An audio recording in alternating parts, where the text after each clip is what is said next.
Okay, so now we are looking at scheduling meetings and dealing with our calendar. So, this is something that you may or may not use a lot of in your job. It is new for me in my job, and I kind of have enjoyed the calendar. I think if I were to go back to the classroom, I would put in all of my classes and I would just have a nice visual of my time and I would schedule what I'm going to do here. So, I'd have that to look back at.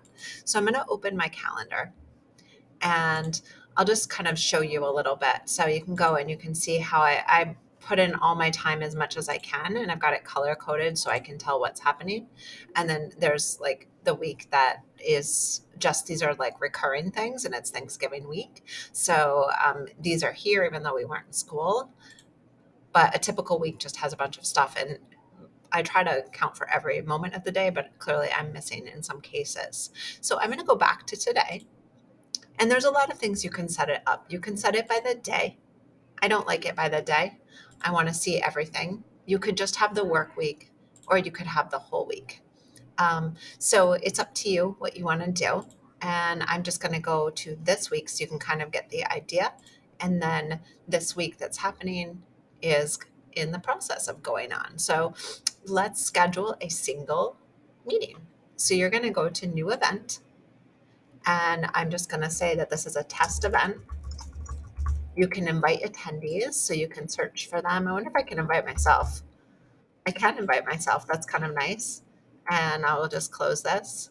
And you can see if people are available. So let's say I'm trying to find a time for Gail and me.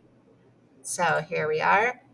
And if the person you're working with uses their calendar regularly, you can see whether they're available or not.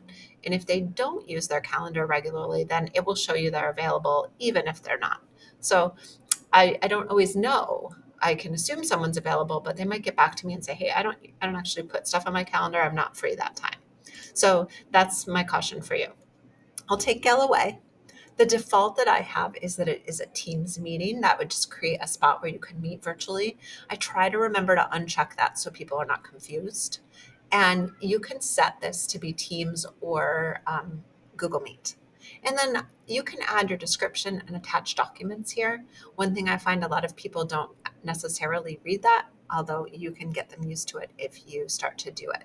And then you just send that invite. So here we are, my test times, and you can put people in as optional or required. So if you had some optional attendees, you could put them down here. So if you have a larger meeting and you know you need 3 people there, but the other 2 people, it'd be nice if they came, you could do that. So there's other things that you can check in. You've got polls, you can add your Google Meet. You can do response options. So you're requesting responses. You could hide the attendee list if you want to. There's just so much you can do. So that is how to schedule one meeting.